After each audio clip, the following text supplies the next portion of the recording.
Nicolas Desmalades, bonjour. Oui, bonjour Eric. Alors on est chez Enedis, à côté de Foix. On était déjà venu l'année dernière. Et aujourd'hui, on va traiter d'un autre sujet qui intéresse aussi Enedis. Il s'agit de quoi? Alors, il s'agit d'autoconsommation collective. Voilà, alors on va aller dans un petit village que tout le monde connaît en Ariège, et même au niveau national, puisqu'il s'agit du village de Happy. Et on va voir monsieur le maire, monsieur Huels, qui va nous parler de ce projet d'autoconsommation collective. Et donc on va en profiter avec Nicolas tout au long de la route, de discuter de tout ça, de voir un peu comment ça fonctionne, quel est l'intérêt pour les habitants, pour une mairie, pour Enedis et pour la planète. Bien entendu, il s'agit de ça. Hein? C'est parti. On y va.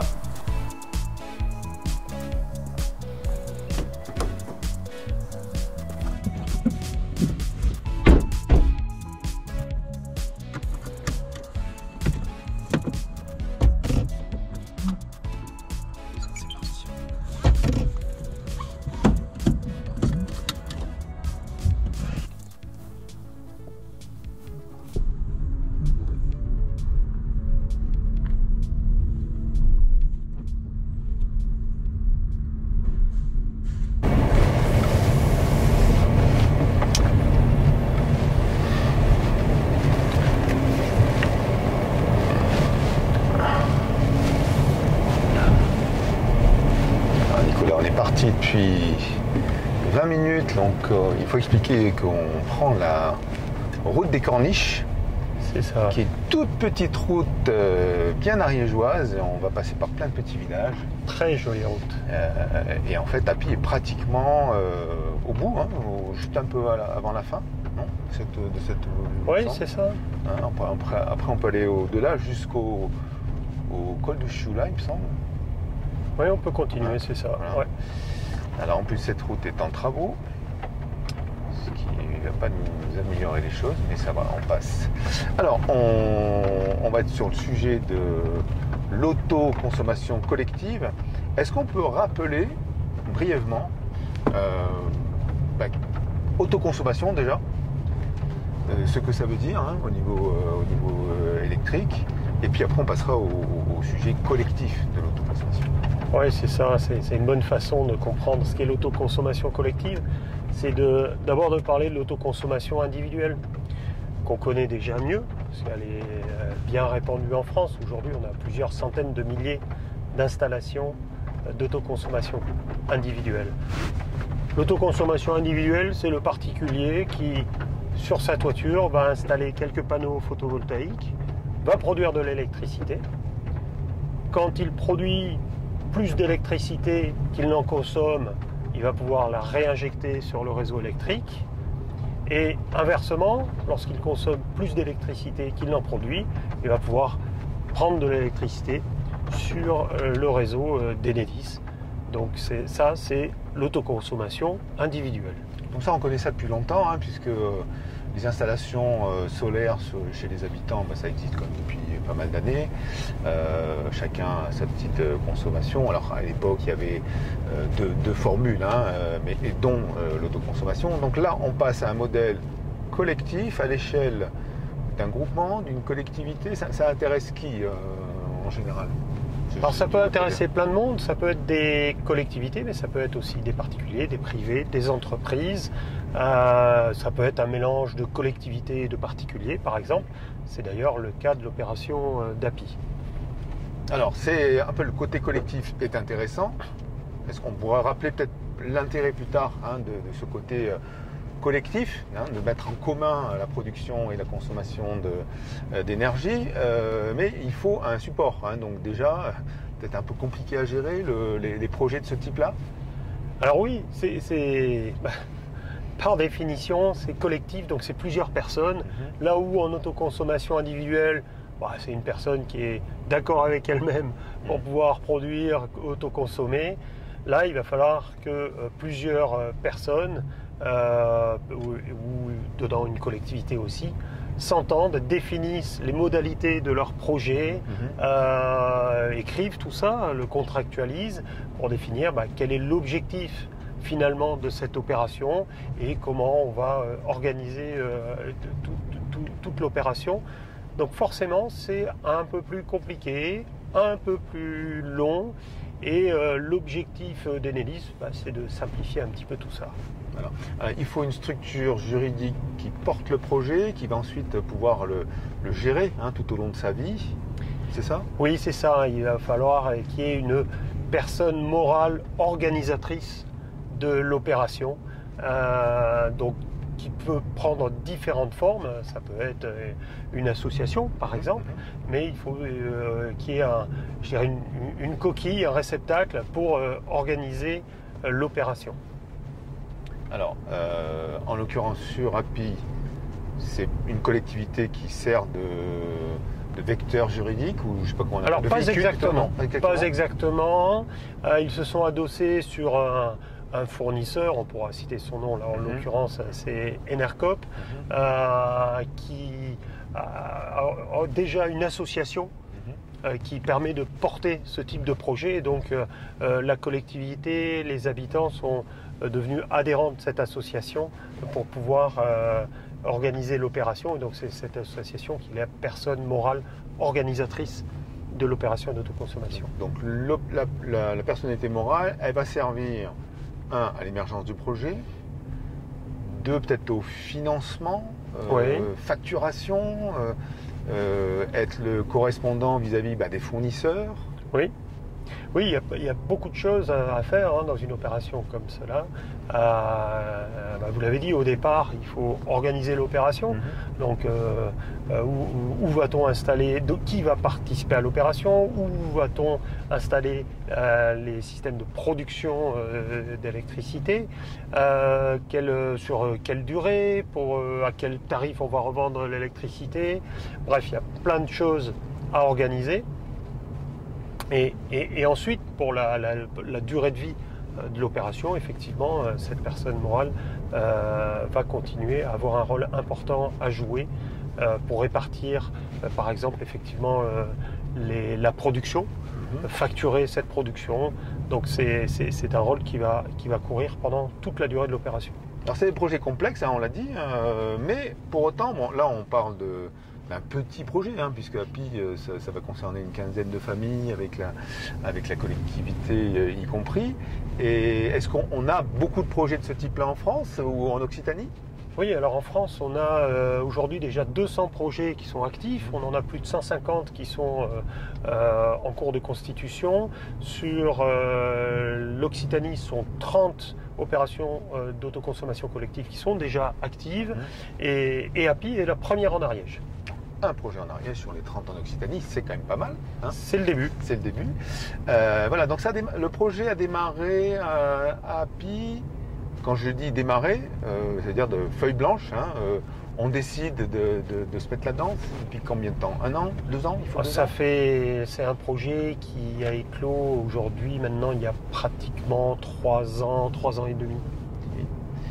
On parlait tout à l'heure d'Enercop, on a fait une émission avec eux sur un autre type d'installation. Et en fait, le constat qui était fait, ou qui est fait encore aujourd'hui, c'est la lenteur de ce type de projet. Les ENR, ce qu'on appelle des ENR, c'est toujours la galère. On voit qu'en France, par exemple, au niveau des éoliennes, on est en retard par rapport à d'autres pays.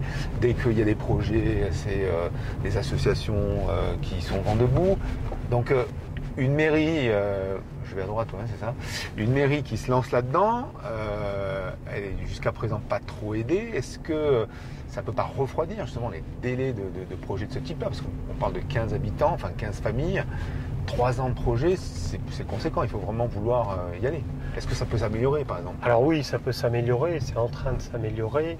D'abord, il y a certains délais administratifs, il y a la complexité de l'opération, il y a le fait aussi que c'est assez nouveau, donc il y a un effet d'expérience à acquérir, ce qui explique la durée. Il faut comprendre que déjà, rien que de se mettre d'accord sur le projet, là on parle de 15 familles, d'une collectivité, d'être d'accord sur la dimension du projet, sur le mode de répartition de la production d'électricité, sur les tarifs, ça prend un certain temps déjà. Alors là j'explique, c'est le conseil départemental qui nettoie les fossés, parce que il me semble. Oui, on est arrêté. C'est bien, ils entretiennent. Un petit coucou au conseil départemental en passant. Donc on parlait de projets complexes. Est-ce que les choses vont évoluer? La réglementation, par exemple, évolue? Oui, il y a une nouvelle loi là, qui il y a vient pas mal de sortir. choses qui évoluent. Alors il y a une loi qui est la loi d'accélération des énergies renouvelables Ouais. qui a été votée récemment et dont les décrets sont en cours d'élaboration, qui a pour objet de permettre l'accélération du développement des énergies renouvelables sur le territoire avec toute une volée tout un volet de mesures. Certaines mesures visent à alléger les contraintes administratives, limiter les recours possibles, accélérer les traitements administratifs, alléger les contraintes administratives, avec aussi pour ambition pour les opérateurs comme Enedis de réduire les délais de raccordement. Donc tout un contexte qui est amélioré pour faciliter le développement des ENR. Peut-être prochainement un projet de type API, au lieu de mettre 3 ans, peut-être pourrait mettre moins. Hein, Oui, 2 ans, on peut-être peut 1 an et demi, l'espérer. moitié. Ouais, On peut l'espérer, tout à fait. Bon, on verra en détail avec Monsieur le maire, de toute manière, tout à l'heure, hein, la complexité de ce projet. Donc, on a parlé donc de compétences nouvelles sur les. Vous disiez que en fait, cette loi-là allait proposer des compétences nouvelles, parce que, par exemple, une collectivité, pour s'engager sur un type de projet, on va parler de revente d'énergie. Il faut des compétences et ça n'est pas forcément naturel pour une collectivité, non? Et oui, en droit public, les collectivités locales ont certaines limites à leurs compétences. Il y a des choses qu'elles n'avaient pas le droit de faire. Et là, dans le cas très particulier des projets d'autoconsommation collective, les collectivités vont être autorisées à jouer un rôle qu'elles ne pouvaient pas jouer auparavant, toujours pour pouvoir faciliter ces opérations d'autoconsommation. Alors, en parlant de rôle, on va parler d'Enedis, parce que fait Enedis au milieu de tout ça? En quoi vous avez été sollicité, en quoi vous êtes intéressé par ce type de projet, et pourquoi vous êtes là? Alors, je dirais qu'Enedis joue 3 grands rôles dans une opération d'autoconsommation collective.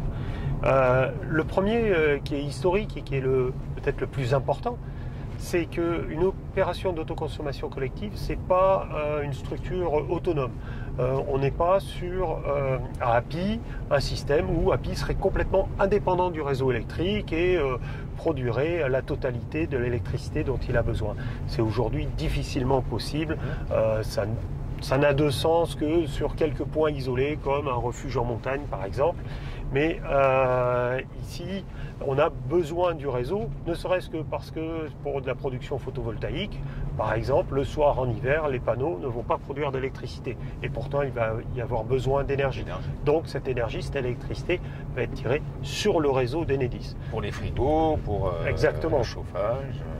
Et de la même façon, lorsque les panneaux produiront de l'électricité qui n'est pas entièrement consommée sur le village, eh bien, le réseau va servir à évacuer cette électricité pour qu'elle puisse être utilisée ailleurs.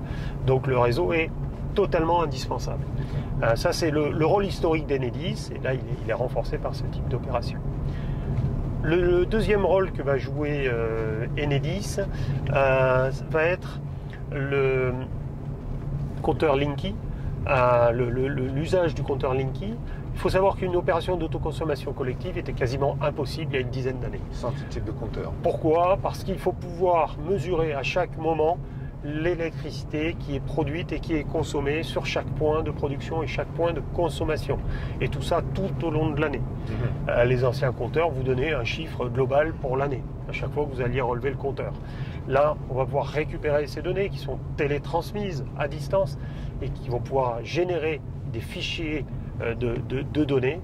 Et ça, c'est le troisième grand rôle d'Enedis, c'est l'administration de ces données, la fourniture de ces données qui vont permettre de faire la répartition financière de l'opération, c'est-à-dire qui a consommé et combien et à quel moment, pour pouvoir établir un système, pour faire court, de facturation entre les différents acteurs de l'opération. Oui, ce qu'on rappelle, c'est que ce qui n'est pas forcément le cas pour API, mais dans un projet de consommation collective, l'idée c'est que chacun puisse produire, amener sa production pour l'ensemble et consommer également, et ensuite il y a une sorte de solde, et donc une comptabilisation qui, sans ces données dont on parle, ne serait pas possible.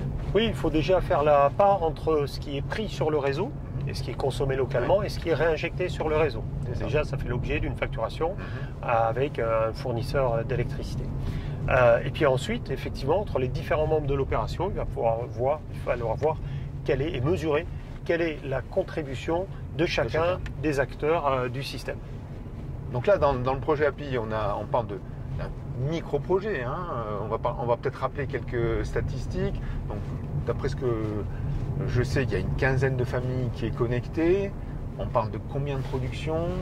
Qu'est-ce qui a été fait concrètement sur le projet?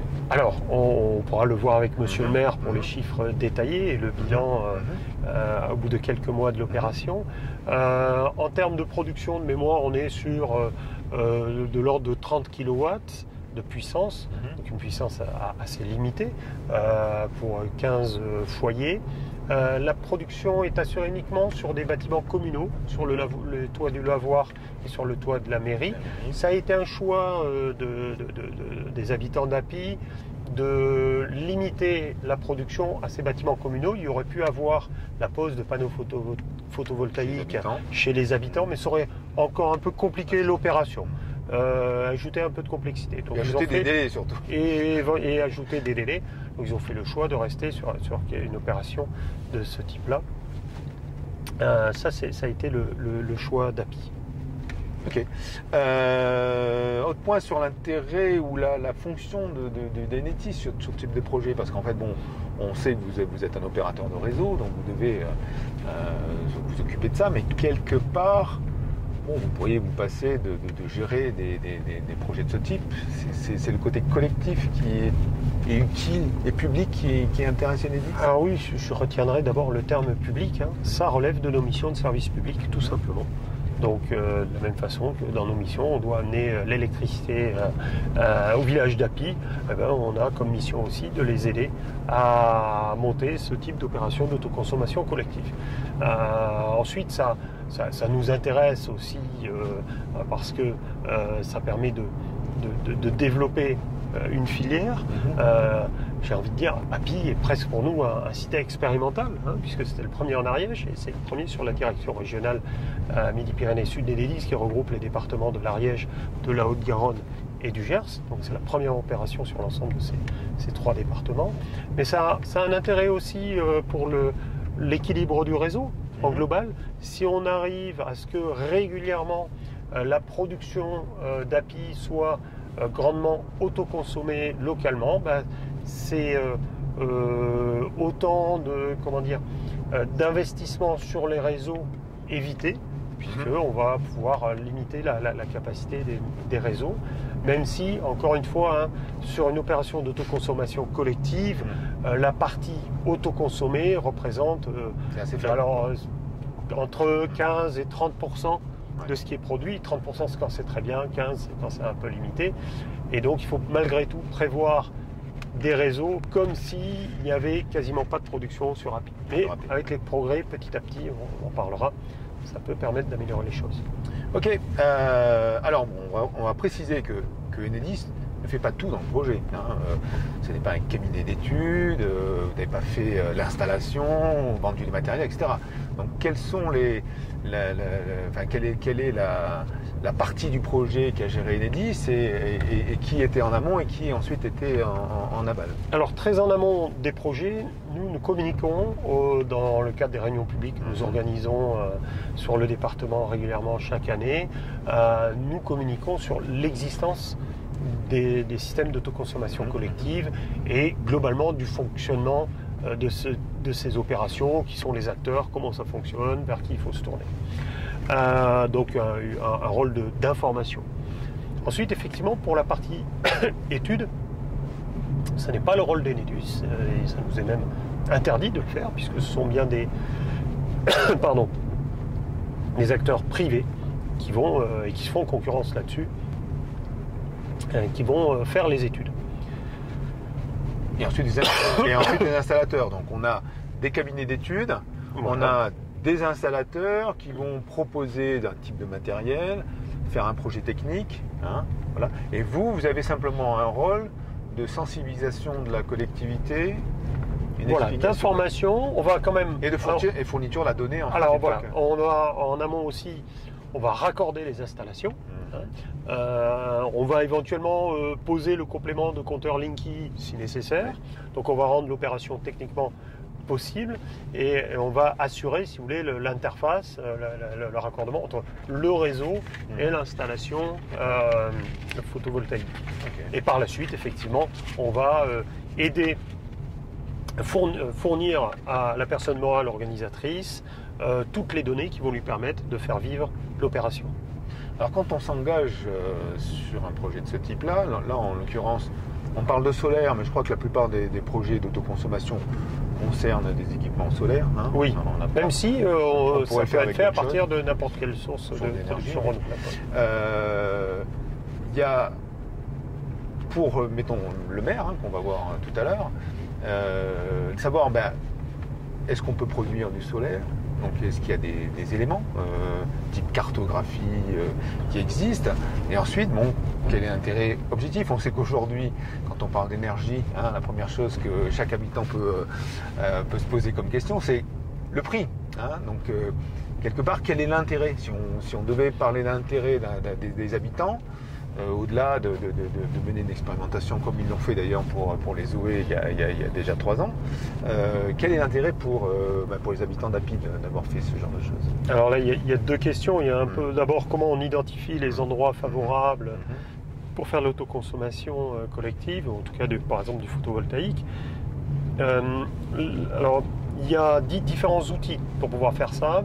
Enedis en fournit, le SDE en fournit aussi. Hein. Enedis fournit des outils de planification stratégique qui permettent de voir le potentiel globalement sur une zone et les capacités de raccordement, les capacités du réseau à accueillir des énergies renouvelables, parce que les câbles sont assez gros, ou est-ce qu'il va falloir renforcer, et ça va jouer sur la rentabilité de l'opération. En l'occurrence, sur API, il n'y avait pas besoin de renforcement. Il n'y a pas eu trop de renforcement. Il n'y avait pas besoin.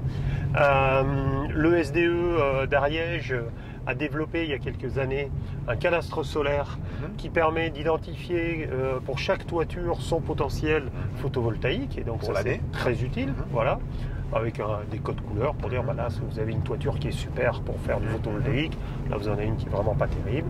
Bref, ça permet, c'est un autre outil d'aide à la décision. Donc tous ces outils permettent de regarder dans un premier temps, est-ce qu'on a un bon potentiel, est-ce qu'on a un gisement solaire, un gisement éolien, hydraulique ou autre encore, pour pouvoir faire du renouvelable. Et ensuite, sur la tarification, ça va dépendre beaucoup des choix de la personne morale organisatrice, qui va définir les prix de revente de l'électricité qui est produite localement aux participants à l'opération. Par exemple, sur API, ils ont défini au départ un prix de revente légèrement inférieur au tarif régulé de vente, le fameux tarif bleu d'EDF, et où ils ont mis une indexation de 1% d'augmentation chaque année, ce qui est quand même très modéré par rapport à l'inflation, surtout ces derniers temps. Et oui. Donc là, on vient tout juste d'arriver, vraiment on est dans le timing, hein, Nicolas. On arrive à API, donc je vois déjà qu'il y a on a vu les panneaux, on a vu les panneaux tout à l'heure juste à l'entrée sur le lavoir, et là on passe devant la mairie avec les panneaux qui sont sur la toiture de la mairie. Monsieur le maire, et on va s'arrêter, se garer proprement pour aller rencontrer monsieur le maire. L'idée a germé à l'hiver 2020, enfin automne 2019, hiver 2020, quand Renault est venu, nous a contactés pour une offre publicitaire qui consistait à mettre à disposition des habitants du village un véhicule électrique, Zoé, pendant 3 ans, en échange de petits films publicitaires. On a dit, voilà, ok, prenons des véhicules électriques, c'est l'occasion de voir un petit peu ce qu'est une mobilité décarbonée, mais il faut qu'on trouve un moyen pour produire ou l'équivalent ou une partie de la consommation, enfin produire en tout cas de l'électricité sur place qui servira. Donc, au début du projet, c'était pour alimenter les voitures, donc ça c'était la base. Et après, donc, au fur et à mesure qu'on a mûri le projet, on s'est dit non, si on fait un projet collectif, il faut que ça serve à tous les usages électriques du village. concrètement, bon, on a fait une ou deux réunions dans la salle là, pour faire émerger le projet, pour le cadrer un peu. Et après, on a cherché des interlocuteurs qui pouvaient nous soutenir parce que nous, voilà, on n'est pas, c'est pas notre boulot, quoi. Donc, au début, ça a été un peu, il a fallu un petit peu s'accrocher puisqu'on est on a un village de 30 habitants, tout petit. On ne voulait pas mobiliser de foncier au sol, donc c'était sur les bâtiments existants. Alors au début c'était bâtiments communaux ou bâtiments privés, après on a resserré sur les bâtiments communaux. Et donc on a eu 2 ou 3 interlocuteurs qui nous ont dit « mais non, votre village est trop petit, votre projet est trop petit, ça ne marche pas ». Jusqu'à ce qu'on appelle Enercoop Midi-Pyrénées, qui là, eux, ils ont tout de suite cru au projet et ils nous ont, du jour où on les a appelés jusqu'à encore maintenant, ils nous soutiennent. Et ils nous dégrossissent les étapes une par une. La première phase, ça a été une étude de faisabilité déjà. Puisque bon, je le disais tout à l'heure, là, nous on était partis et voilà, on va voir quels sont les toits. On a un village qui a la chance d'être exposé à plein sud, donc il y a un paquet de... Certes, c'est des tout petits toits, mais ils sont quasiment tous bien exposés. Donc ça, on n'avait pas une idée des besoins, des capacités de production. Donc il y a une étude de faisabilité qui a été faite. Ça a été fait en 2020. Après, la phase suivante, ça a été d'aller chercher des financements, puisque ce projet qu'un projet pilote n'existe que parce qu'il y a des financements publics là-dessus. Donc financement et autres soutiens. Donc sur les financeurs, il y a la région Midi-Pyrénées qui a été un gros financeur, l'État et le syndicat d'énergie, le SDE 09, là, donc, qui ont assez vite donné leur accord de financement, donc qui ont permis de passer à la phase suivante du projet, quoi, qui était la phase opérationnelle. De mémoire, l'investissement c'est 60 000 € hors taxe, je crois. La capacité de production, je crois que c'est 30 kW crête. Ouais, 20 quelques ici et une dizaine, pas tout à fait 10 au lavoir. Les habitants du village devaient avoir 30% de leur consommation qui était d'origine locale et renouvelable. Le bilan, c'est un peu tôt. Donc on fonctionne officiellement depuis le 1er janvier. Là, alors on a eu toute la mise en place administrative qui a été très compliquée hein, d'un point de vue. C'est le principal frein là, pour une toute petite commune comme nous, c'est l'administratif avec des budgets qui sont des budgets publics en plus, donc trésorerie, des règles comptables un petit peu compliquées parfois. Un budget distinct du budget communal, donc ça c'était très compliqué. Du coup on ne va pas très vite, on franchit les étapes les unes après les autres et depuis le début c'est ça. De toute façon, vu que c'est un projet pilote, il y a assez peu de retour d'expérience. Donc en gros à chaque étape on reste bloqué, ça prend quelques jours, quelques semaines, quelques mois, puis on passe à l'étape suivante. Bon. Donc là voilà, on a facturé là, le premier trimestre. Donc c'est pas un trimestre, c'est pas terrible. Janvier, février, mars pour du solaire, voilà, c'est pour ça qu'on a un peu de mal à faire un bilan. Et là, moi, j'ai pas regardé. Normalement, on reçoit donc chaque année chaque mois, on reçoit les comptages et la répartition par consommateur. Là, j'ai pas pris le temps de l'analyser. Donc je suis un peu court sur le bilan aujourd'hui. Après, je suis pas très inquiet. C'est un projet de long terme, quoi. Les panneaux solaires, je crois qu'ils sont garantis 30 ans. Là, moi, je n'ai aucune idée. Et puis, on va nous aussi prendre des habitudes. Voilà, c'est pas. Bien sûr qu'il faut faire un bilan au bout de 3, 6 mois, 1 an. Mais voilà, c'est vraiment un projet de long terme. On a eu la chance d'avoir Enedis qui a cru au projet dès le début. Donc, quand on monte un projet pilote, qu'on dit Enedis croit au projet ou que Enedis dit aux différents partenaires je crois au projet. Forcément, c'est un peu quand même des professionnels de l'électricité, c'est un peu plus convaincant que quand le maire d'Api dit j'ai un super projet, venez voir, ça va être super. Donc ça, c'était la première chose. Après, c'était un projet aussi pilote, je pense, pour Enedis. Donc, comme chez Enedis, comme ailleurs, il y a eu des points de blocage. Et le fait que le directeur d'Enedis croit au projet, ça permet quelque part de débloquer peut-être certains points un peu plus vite que si ça avait été un projet non soutenu. Ça reste tout au long de l'opération un interlocuteur technique puisque c'est eux qui font le comptage de production, le comptage de consommation et l'affectation. Donc la clé de répartition, c'est pas eux, hein, c'est nous. c'est nous via la personne morale organisatrice. Mais n'empêche que c'est eux qui nous envoient tous les mois les données et l'affectation à chacun de la production locale. Nicolas, merci de nous avoir fait découvrir ce petit village d'Api, qu'on connaissait par ailleurs, mais au moins le projet d'autoconsommation collective. Pour Enedis, je vois que le maire est content globalement de ce projet, mais pour Enedis, quelle est la satisfaction, je dirais, à court terme et à long terme sur ce type de projet dans le futur ? Enedis a pour vocation de participer à la transition énergétique et même la transition écologique pour le pays. On a de vrais enjeux de lutte contre le réchauffement climatique et donc de réduire les émissions de CO2.